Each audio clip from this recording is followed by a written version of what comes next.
entire community please recite Surah Al-Fatiha. أعوذ بالله من الشيطان الرجيم بسم الله الرحمن الرحيم الحمد لله رب العالمين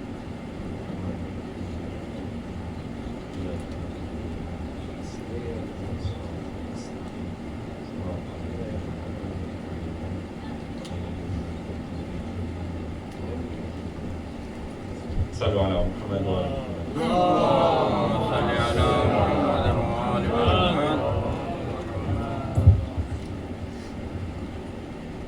أعوذ بالله من الشيطان الرجيم بسم الله الرحمن الرحيم وبه نستعين إنه خير ناصر ومعين ثم الصلاة والسلام والتحية والإكرام على سيدنا ونبينا أبي القاسم محمد. اللهم صل على محمد وآل محمد. وعلى أهل بيته الطيبين الطاهرين المعصومين سيما بقية الله في الأراضين وحجته على الخلق أجمعين.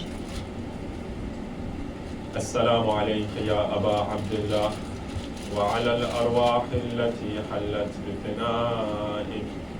عليك مني سلام الله أبدا ما بقيت وبقي الليل والنهار ولا جعله الله آخر العهد مني لزيارتكم. السلام على الحسين وعلى علي بن الحسين وعلى أولاد الحسين وعلى أصحاب الحسين واللعنة الدائمة على أعدائهم أجمعين من الآن إلى يوم الدين.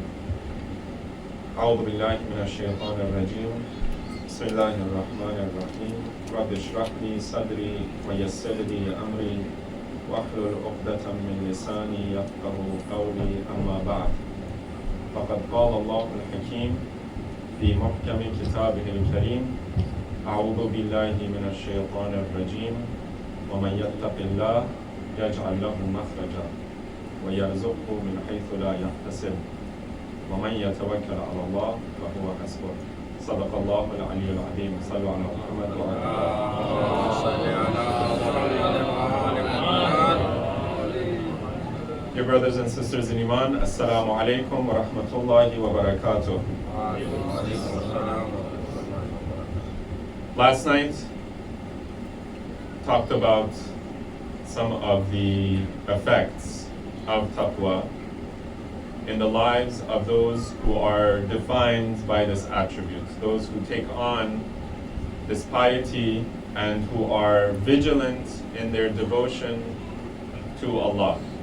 They're constantly reminding themselves of the path to God, of their source in God, and the ability, or rather the help and assistance that God gives to them throughout their lives.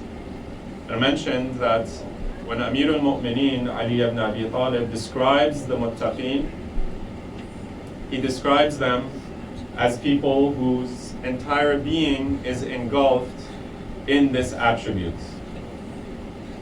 Their speech is a very particular way. Their clothes are very particular. The way they walk, the way they look at the world, whatever part of their being you think about, it is defined by this characteristic of taqwa. And we mentioned that Amir al-Mu'mineen, Imam Ali, he divides the lives of these individuals into two different parts. How they are in night, in the privacy of their own home, and how they are during the day. We mentioned that Amir al-Mu'mineen speaks to them, or speaks about them rather, as though when they speak to God, they are speaking to someone who is very familiar to them. That's the hadith of Imam Musa al-Kadhim, where the Imam says that every single mu'min should have a part of his day in which he speaks and he whispers to Allah. Sa'atan limunajatillah. He speaks to Allah. He has a personal relationship with Allah. So we mentioned that there are different dimensions to our relationships with other people. And in particular with Allah, it is in terms of Allah's, for one, His ownership over us, His mastership over us, but also His love towards us, how much blessings He has given us. There is a munajat of Amir al-Mu'mineen, Imam Ali, that some of you might have heard of, or some of you might have read, where Amir al-Mu'mineen, Imam Ali, he does this very beautiful and intimate whisper to Allah, this discussion or this talk that he has with Allah. And he talks about the different aspects of our relationship with Him. He says, Mawlaya ya Mawlaya, Anta al-Mawla wa ana al-Abd. Oh my Lord, you are the Lord and I am your slave, I am your servant. Wa hal yarhamu al-abda illa al-Mawla. And is there anyone who is going to have mercy and compassion upon a servant and a slave except for the Mawla?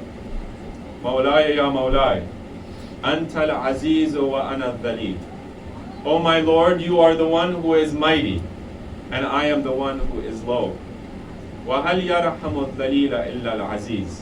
And is anyone going to help one who is debased, who is low, who has nothing from himself except for one who is mighty? مَوْلَايَ يَا مَوْلَايَ أَنْتَ الْمَالِكُ وَأَنَا الْمَمْلُوكُ. Oh my Lord, you are the one who possesses, you are the one who owns, and I am the one who is owned. And is there anyone who will help the owner, or who will help the one who is owned, except for the one who owns him? Amir al-Mu'mineen, he talks about all of the different ways that we relate to Allah in this most beautiful of ways. He talks about the different relationships that we have towards Him. And he says, Hal yarhamu. Is there anyone who can save a person who is low except for the one who is high, the one who is lofty, the one who has power? This is one of those ways that Amir al-Mu'mineen speaks with Allah. And in fact, throughout the lessons and the teachings of the Ahlul Bayt, they have given us dua, munajat, and even in their own ziyarat, they talk about Allah and they talk to Allah. These are all teachings for us, for how we should relate to God. We should think about Allah. But that is not the only way we speak with God. We should also be familiar and familiarize ourselves with the Quran, how Allah now speaks with us. Think about, when you read the Quran, think about the different aspects in which Allah speaks to us. Sometimes He tells us the stories of the prophets, and He is talking to the prophets. Sometimes He is telling those stories, and He's talking to us, and He's talking about our own lives. And so we should become familiar, not just the way we speak to Allah, but as well how Allah speaks to us. But there's also the teaching of the Ahlul Bayt that we should speak to Allah in our own language and in our own tongues. When we have learned the proper relationship that we have with Allah, now bring Him intimately into my life and speak with Him in the most intimate of ways. Speak with Him. If I speak in Farsi, if that's my most comfortable language, I should speak with Him in Farsi. If I speak with Him in English and that's my most comfortable, then that should be the way that I relate to Allah. There are times when I have to speak to Allah in the sacred language and in those words of Arabic that Allah has revealed. But that's not the only way that I can relate to Allah. You should be in every part of my life. When I am in need, I should call out to Allah before I call to anyone else. And even when I call to other people, I should put my hope in Allah. That should be my relationship with Him, because Inna lillah wa inna ilayhi raji'un does not just mean I come from God and I'm going to Him, but it means that throughout my entire life, the person or the being that I'm facing and who is facing me is always, in one way or another, Allah Himself. He is the one person who is steady and is constant throughout my life. And my relationship with Him, my consciousness of Allah should be the same way. He is the one who carries me throughout my life, holds my hand. Mention those verses of Surah Taha where Allah talks about, or talks to Nabi Musa, and talks about how He has helped him throughout his life. That should be my relationship with Allah as well. I should speak with Him in the most intimate of moments. Separate a time in my day where this is my moment to talk to Him. Times of goodness, times of comfort, and in times of need. Sallu ala Muhammad wa ala Muhammad. And this is usually our impression of the muttaqeen, of the pious, of the devout. They are people who have this close and personal relationship with Allah. But Amir al-Mu'mineen Imam Ali, in that khutbah of his, he does not stop there. He says, they deal with, or they think about Jannah as though they are seeing it, and they are taking the blessings of Allah in this world. And they look at the hellfire of Allah as though they are seeing it, or they have seen it. And they are being punished by that hellfire right now, not in some later time that they can procrastinate and they can leave to the future. And then he says, قُلُوبُهُمْ مَحْزُونَةٌ وَشُرُورُهُمْ مَأْمُونَةٌ. Their hearts have this sense of sorrow and this sadness, but what's important is that they keep it in their hearts. The sense of sadness and the sense of separation they have with Allah or from Allah, they keep that within their hearts. وَشُرُورُهُمْ, this is the opposite side of it. You have your heart, you keep your sorrows in your heart, but then when it comes to your relationship with other people, شُرُورُهُمْ مَأْمُونَةٌ. Their evil, their sort of the difficulties that they have, other people are safe from that difficulty, from that evil. In other words, when they relate to other people, they don't relate to them in a way that is going to bring misery or difficulty or trials for other people. And this is in fact one of the ways that the Quran itself talks about taqwa. Remember, we are in these few nights talking about the concept and the attribute of taqwa amongst the muttaqeen. And mentioned this khutbah because Amir al-Mu'mineen here is talking about taqwa as well. He continues and he says, لا يحيف على من يبغض ولا يأثم في من يحب يعترف بالحق قبل أن يشهد عليه. He says, Amir al-Mu'mineen Imam Ali, he says that they do not, for their own enemies, they do not fight against them, or they do not do any sort of injustice against them.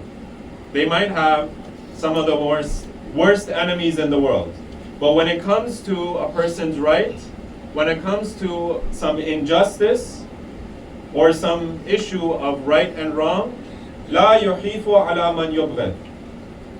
They do not do injustice even to a person that they might not like, and to a people that they might like, to their friends, to their companions, to even their own family. لا يأثم في من يحب. They do not fall into sin or into injustice simply because the person who they are dealing with is someone they like. They have a sense of justice and injustice regardless of who they are faced against. يَعْتَرِفُ بِالْحَقِّ. They admit to the truth قَبْلَ أَنْ يُشْهَدَ عَلَيْهِ. Before they are testified against. In other words, they will admit to the truth before someone else forces them to admit, forces their hand, says, this is all of the evidence that I have against you. And then you bring the police and they're forced to admit. They have no other choice. Again, this is the same, one of the attributes of taqwa that Allah talks about in the Quran. Usually, again, when we think about taqwa, we think about a person's personal relationship with Allah. And that is important, because it is my personal relationship with Allah that is the fuel that allows me to move on in my life. And it's the same fuel that gives me the strength to uphold justice and truth even when it is against my interests. Allah mentions, أعوذ بالله من الشيطان الرجيم يا أيها الذين آمنوا كونوا قوامين لله شهداء بالقسط ولا يجرمنكم شنآن قوم على ألا تعدلوا اعدلوا هو أقرب للتقوى واتقوا الله إن الله خبير بما تعملون. Allah speaks here to the mu'mineen, to all of the believers.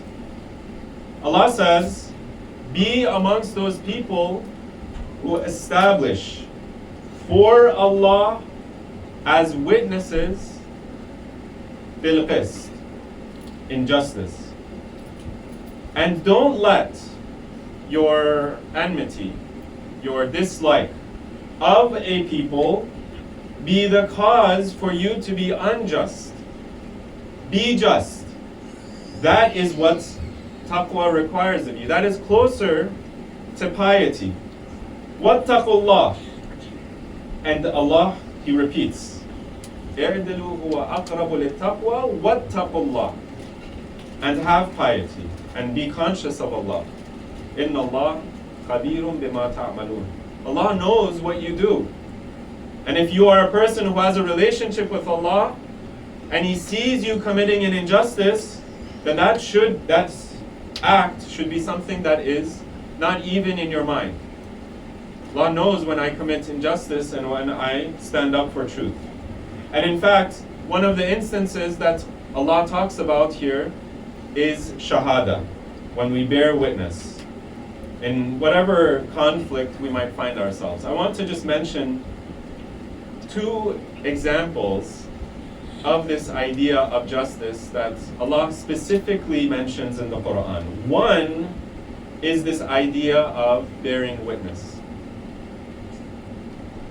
In another ayah of the Quran, Allah says, this is in Surah An-Nisa, أعوذ بالله من الشيطان الرجيم يا أيها الذين آمنوا كونوا قوامين بالقسط شهداء لله ولو على أنفسكم والوالدين والأقربين.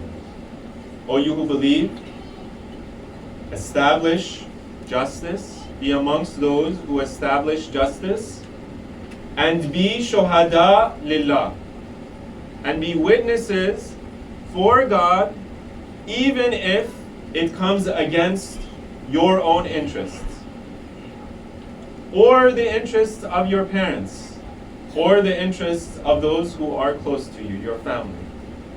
When we look in the Quran, Allah says the people that you have to uphold and you have to honor the most are who? Your parents, right? Be kind to your parents. He says this right after he says, believe in me. He says, be kind to your parents. Do goodness to your parents. But in this one ayah, Allah says, when it comes to justice and injustice, even if it means you have to bear testimony and be a witness against your parents or even against yourself, then uphold justice. This is what taqwa requires. And this is something that I think a lot of us have difficulty with. For those who have dealt with one conflict or another, sometimes it's a dispute. Na'udhu billah, may this not happen to any one of us, but it's a marital dispute. It's a divorce case. It's a husband and a wife that can't get along. The first thing, if anybody has played a mediation role in this process, I've played just a small role in some of these disputes, and I notice you talk to one side, and they say, I have done everything right, and the problem is with the other side.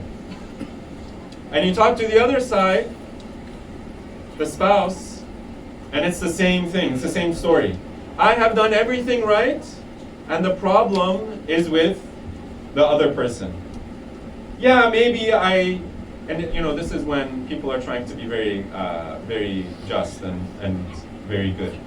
Yeah, I've done something small, but they kind of say, well, but that's not the real issue. The real issue is all of the injustice, all of the problems that other person has caused. And this is between husband and wife, this is between father and son, this is between any type of conflict. A lot of times when you are dealing with conflict situations, you find that people are not honest about their actions. It is difficult for them to be true witnesses against themselves or against the people that they are siding with.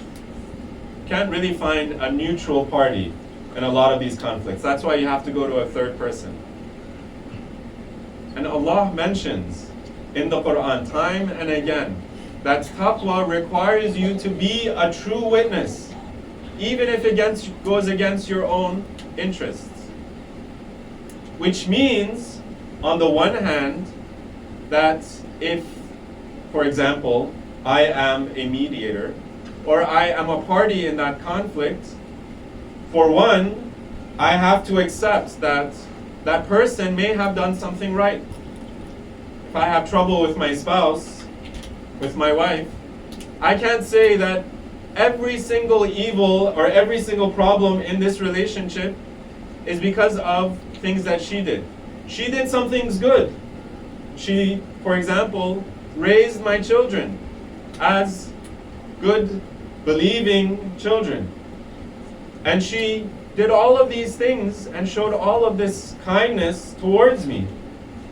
That's the first part of it. The second part has to be that I have to look in my own life and my own actions. That's the other side of the coin. What have I done wrong? Bearing witness against myself. وَلَوْ عَلَىٰ أَنفُسِكُمْ. In cases where you have conflict between a parent and a child. The child comes and says, problem is with the parent. He doesn't let me go out, he doesn't let me do what I want, he doesn't let me hang out with my friends. Give some space and give some respect and allow for your parents to know more about how to live a good life than you do. Maybe they know something that you don't. Maybe they have lived a longer life, maybe they have made some of the same mistakes, and give them that rope. Give them a little bit of rope. Be honest with yourself. And then, of course, there's the other side of the coin. A parent towards the child. My child is rebellious, my child is not answering or not respecting my wants. Have a little bit of honesty and maybe say that my child has grown up with different expectations. And yes, some of those expectations might be wrong, but I have to deal with them with justice and with mercy. It's a two-sided, always these conflicts are two-sided coins. And of course there is another thing. So if you are ever caught up in one of these conflicts and you have tried to resolve the conflict and you see that you can't resolve it on your own, then try to stay away. But if you are caught up in one of these conflicts, if you're a party to this conflict, then be honest with the opposing side and with yourself. Sallu ala Muhammad wa ala.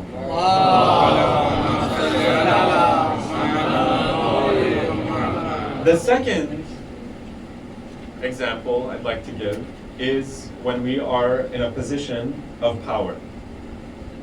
And usually this is not just for in political situations, but even in our own lives. I mentioned these words of Abu Abdullah, Imam al-Hussein alayhi salam, where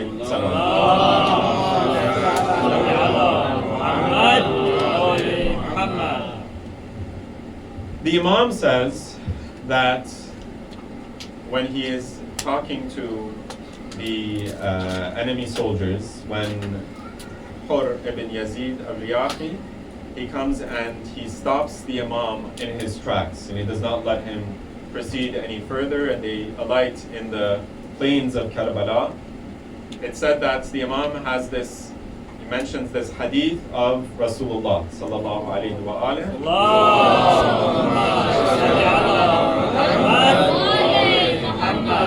That the Imam says that Rasulullah once said, Man ra'a imaman ja'iran.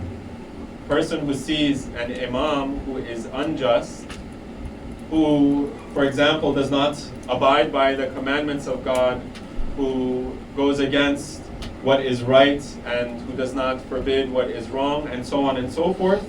And this person does not try to change the situation, that Allah is going to make that person who is silent in the face of that injustice, He's going to place him along with that unjust ruler.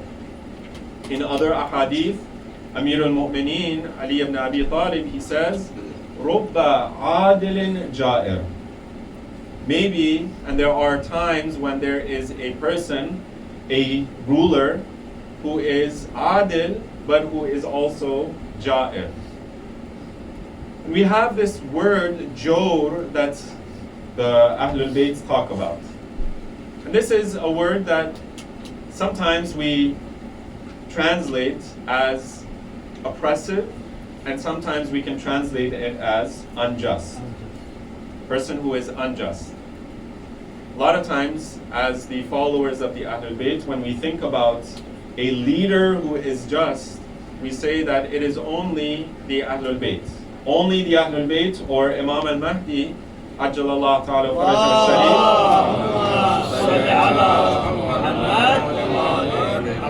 al-Sharif, is the only true just ruler. And that is true. We are always asking Allah to fulfill His promise to mankind, to rid the earth of injustice and oppression, and to fill it with true justice as Allah and His wali only know. But when the Ahlul Bayt, a lot of times when they talk about justice, or they talk about injustice, they also talk about it in terms of what it means to a population. What goodness and justice means to a group of people at a particular time. So during the time of Imam al-Hussein, what justice meant was not just that, for example, Yazid had to be a person who had personal piety, which he didn't. He was a drunkard. He would just flaunt the ahkam of Allah, and he had no legitimacy amongst the Muslims. But also that he was a tyrant in the way that we understand. He would kill whoever rose up and denied his rule. And he would take the money from the needy and the poor, and he would give it to his own family or to those who would support him. That is what we would as well, in our common language, we would also accept that as being unjust, as being oppressive.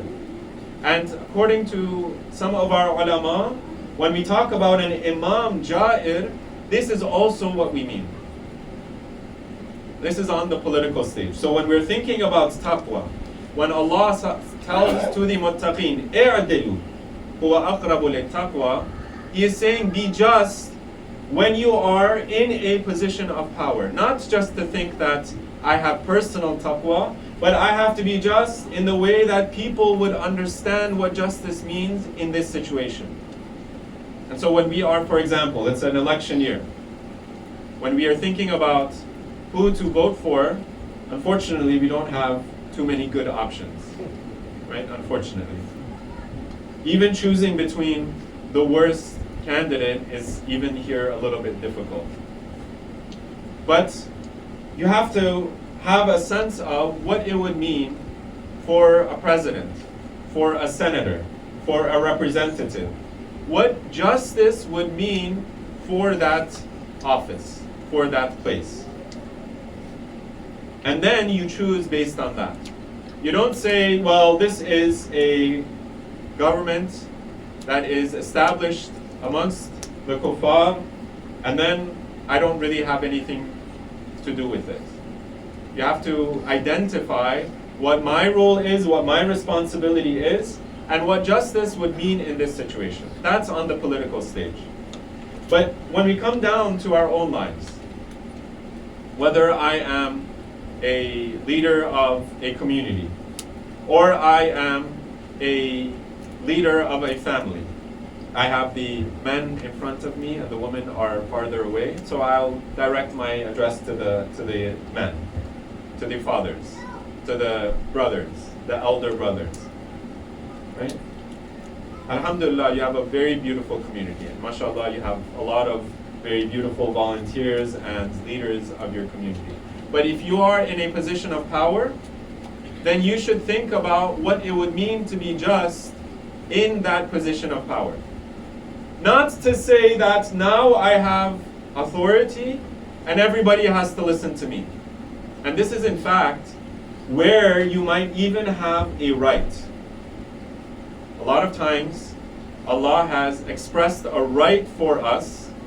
He has said that we have a certain right as a father, as a person of authority.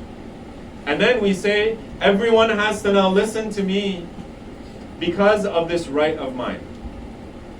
But when we look in the teachings of the Ahlul Bayt, they don't focus on the rights that a person has. They don't say, for example, that think about all of the rights that you have as a father, as a leader of a community, of a society. Think about your responsibility. Focus on that. And then, if someone transgresses against your right, then that might be something that you have to address. Not because they have transgressed against me personally, but because that might lead to more injustice. Is this clear? Focusing on my responsibility as opposed to my rights. And this is something that is switched and is turned on its head in our society. We're constantly talking about my right as a citizen, my right as a father, my right as an older brother, my right as this, my right as that. And we don't think about my responsibility. And so, we think about the teachings of the Ahlul Bayt, we think about my responsibility towards other people who are underneath me or who I have authority over before I think about my rights. I want to end with these beautiful words of Amir al-Mu'mineen. Amir al-Mu'mineen was asked, what is better, al-adl or jud? Is it better to have a justice, or to have generosity? أيهما أفضل العدل أو الجود? Which one is better? And we think about this in terms of all of the different levels of society that we are a part of. Imam Ali says, العدل يضع الأمور مواضعها. Adl and justice places things in their proper place. A father or a mother as authority figures in the family, and the children, the sons and the daughters, they are in a lower level of authority. وَالْجُودُ يُخْرِجُهَا مِنْ جِهَتِهَا. And generosity takes those things outside of their place. You have to be obedient towards your parents. But then the parents, they, for example, they are generous and they're compassionate towards their children. And so, for example, sometimes they might forgive. وَالْعَدْلُ سَائِسٌ عَامٌ وَالْجُودُ عَارِضٌ خَاصٌ.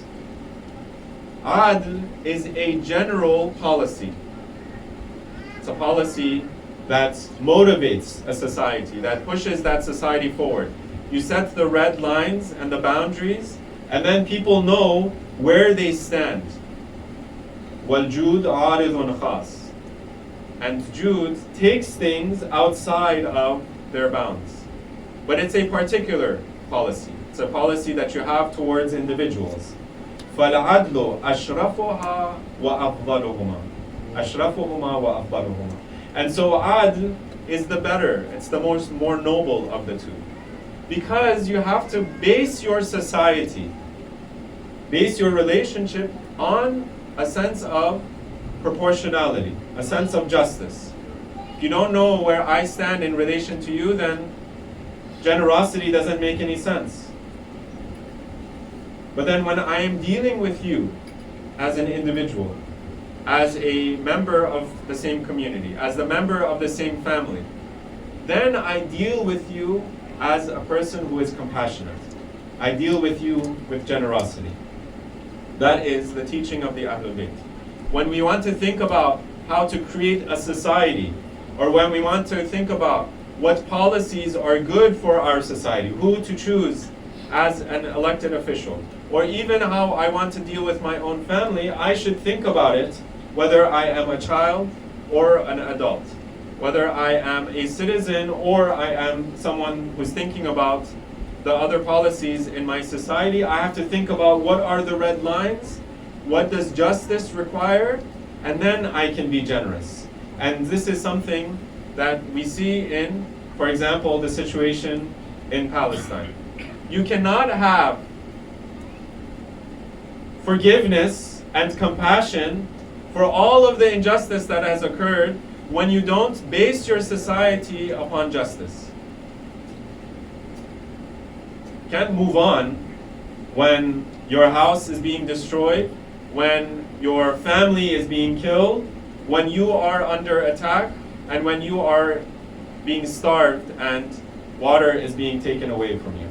You cannot have a sense of justice and a proper functioning society when all of this injustice is being done and when the world is turning a blind eye. And this is the message of Aba Abdullah. Think about what justice requires and then think about forgiveness. Think about turning a blind eye. And this is one of those messages that Aba Abdullah gives step after step, time and again when he gets towards the land of Karbala, until finally Aba Abdullah gets to the land of Karbala. And until the night before Ashura, let us turn our hearts towards Imam al-Hussein. Sallallahu alayka ya Aba Abdullah. Sallallahu alayka ya ibn Rasulillah. Sallallahu alayka ya ibn Amir al-Mu'mineen. وابن فاطمة الزهراء يا سادتي ويا موالي يا ليتنا كنا معكم فنفوز معكم فوزا عظيما.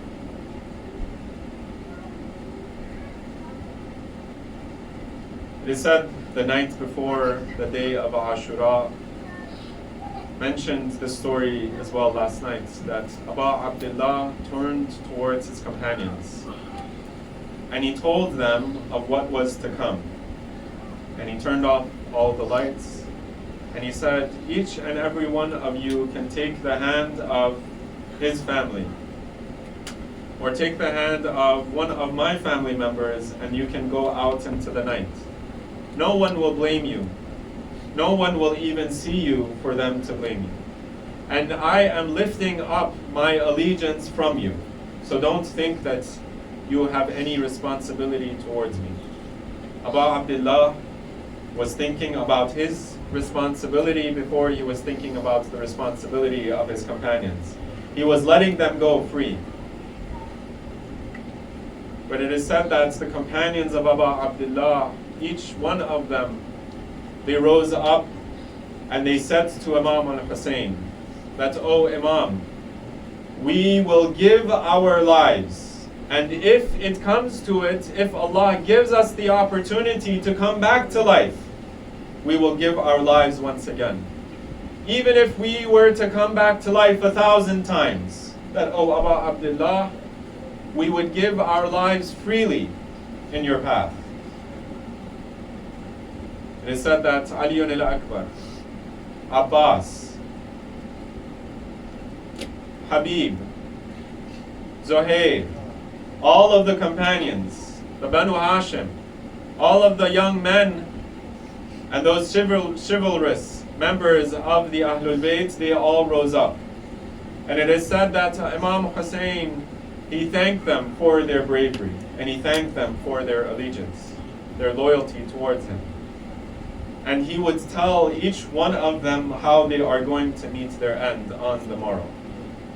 Maybe he tells Abbas that you are going to go out to get some water for these children, but then you are going to be cut down by the enemy soldiers, and you're not going to be able to quench the thirst of my Sukaina. Maybe he tells Ali al-Akbar that, "Oh Ali, you are going to fall from your horse, and you are going to be cut to pieces." And then he tells Habib, and he tells Zuhair. And it is said that there is a young boy in the farthest reaches of the tent, and he is waiting for his uncle to tell him how he is going to reach his end. And then Qasim, the son of Hassan, the son of Imam Hussein's brother, Imam Hussein's nephew, he says, "Oh my uncle, am I also going to be sacrificed tomorrow? Am I also going to sacrifice myself for your sake?" Imam Hussein looks to his nephew and he says, "Oh my nephew Qasim, how do you see death? How does death look in your eyes?" In these famous words of Qasim, he responds, "Oh my uncle, death in your path, if I am dying for you, O Abu Abdullah, ahla min al-asal. Oh my uncle, it is sweeter than the taste of honey on my tongue. Oh my uncle, I will give my life as well freely to you, and I will sacrifice myself in your path." And then his uncle says, and we can only imagine what is going through Abu Abdullah's heart, and he says, "Oh my young nephew, you as well will be killed." This was the memory of his brother Hassan, the beloved brother of Imam Hussein, the only reminder that Imam Hussein had of his brother.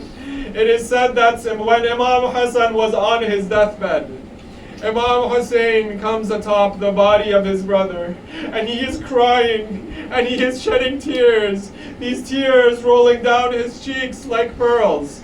It is said that Imam Hassan looks up at his brother Hussein, and he says, "Oh my brother, I see you crying on this day, but oh my brother, a day will come when you will be left all alone. La yawmaka yawmaka ya Abu Abdullah. You are going to see a day, oh my brother. So take confidence and take strength until that day comes."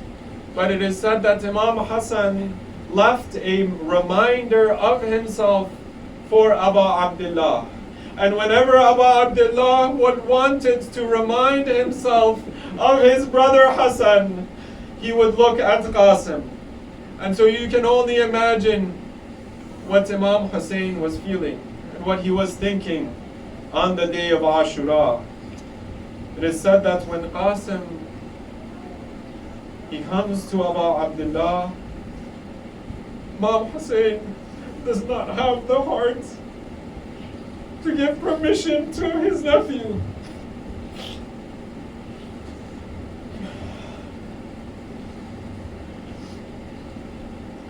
And then young Qasim, he falls to the feet of Abu Abdullah, and he says, it is said in the Maqatil, فَلَمْ يَزَلِ الْغُلَامُ, this young boy, يُقَبِّلُ يَدَيْهِ وَرِجْلَيْهِ حَتَّى أَذِنَ لَهُ. It is said that Qasim would kiss the feet and would kiss the hands of Abu Abdullah so that Abu Abdullah would give him permission. He is saying, oh my uncle, why do I not have the right to as well give my life in your path? Until Imam Hussein relents and he places Qasim on his horse. He tries to fit the armor and the helmet on this young boy's body. A young man, a teenager. None of the armor that they could find in the camp would fit his young body. And so it is said in the Maqatil that Imam Hussein would wrap a turban around the head of Qasim, and then he would fit the helmet on top of his head. And then he would place the armor on the body of Qasim. But this armor would hang off of his body, as though it was an armor for a man much older than he was. And then Imam Hussein placed Qasim on top of his horse, and he sends him out. And we can only imagine what Imam Hussein was looking for. He was looking on top, away from Qasim, by the campside, as he sends his young nephew out, until Qasim goes out, and he fights a brave fight. He says, he calls out to the enemy soldiers, إِن تَنْكُرُونِي فَأَنَا ابْنُ الْحَسَنِ سِبْطُ النَّبِيِّ الْمُصْطَفَى وَالْمُؤْتَمَنِ. If you do not know me, then I am the son of Hassan. I am the grandson. I am the son of the grandson of the Prophet of Islam, the one who is chosen by Allah. هذا حسين كالأسير المرتهن. This is Hussein, like a prisoner amongst you. بين أناس لا سقوا صوب المزن. This is Hussein, who does not even have the smallest drop of water to drink. This is Hussein, who is amongst these men who are like wolves, these men who are like the wolves and these vultures, these men who have no mercy in their hearts. And it is said that Qasim fights a very brave fight. This young man, he fights with courage. But there's a moment that comes, these Maqatil tell us, that the sandal of Qasim breaks. And it is said that the enemy soldiers will not dare to come near Qasim until the enemy soldiers see that Qasim tries to go and fix his sandal. And then one of those cruel and oppressive enemy soldiers, they come behind Qasim and they strike Qasim from behind. And Imam Hussein is watching this, and he sees his young nephew fall to the ground. It is said that Qasim calls out to his uncle, Ya Ammata, alayka minni salam. Oh my uncle, I am calling out to bid farewell to you. And it is said that Imam Hussein comes on top of the body of Qasim like a falcon. But it is said that by the time Imam Hussein gets to the body of Qasim, there's no life left in the body of Qasim. And Imam Hussein says, oh my young nephew, how hard it is for me to see you fall and to see you in such a state. How hard it is for me to hear your cry, and I can do nothing for you, oh my son, oh my nephew. And it is said that Imam Hussein holds the body of Qasim close to his chest. فَوَضَعَ صَدْرَهُ عَلَى صَدْرِهِ. He presses Qasim against his chest. And it is said that The enemy soldiers reports this. It is said that the enemy soldiers, when they look how Imam Hussein carries the body of Qasim back to the enemy camp, how heavy is the body of a young lad, how heavy is the body of a teenager, that when the enemy soldiers call out, when they witness what Imam Hussein, how he is carrying the body of Qasim, they say that Qasim's feet are being dragged upon the ground. It is said that the back of Imam Hussein had already been bent on that day. He says, he calls out to the Banu Hashim, "Oh, my young lads of Banu Hashim, take patience and have courage. You are not going to see another day of trials and tribulations after this day. وَسَيَعْلَمُ الَّذِينَ ظَلَمُوا أَيَّ مُنْقَلَبٍ يَنْقَلِبُونَ إِنَّا لِلَّهِ وَإِنَّا إِلَيْهِ رَاجِعُونَ." Ya Hussein! Ya Hussein!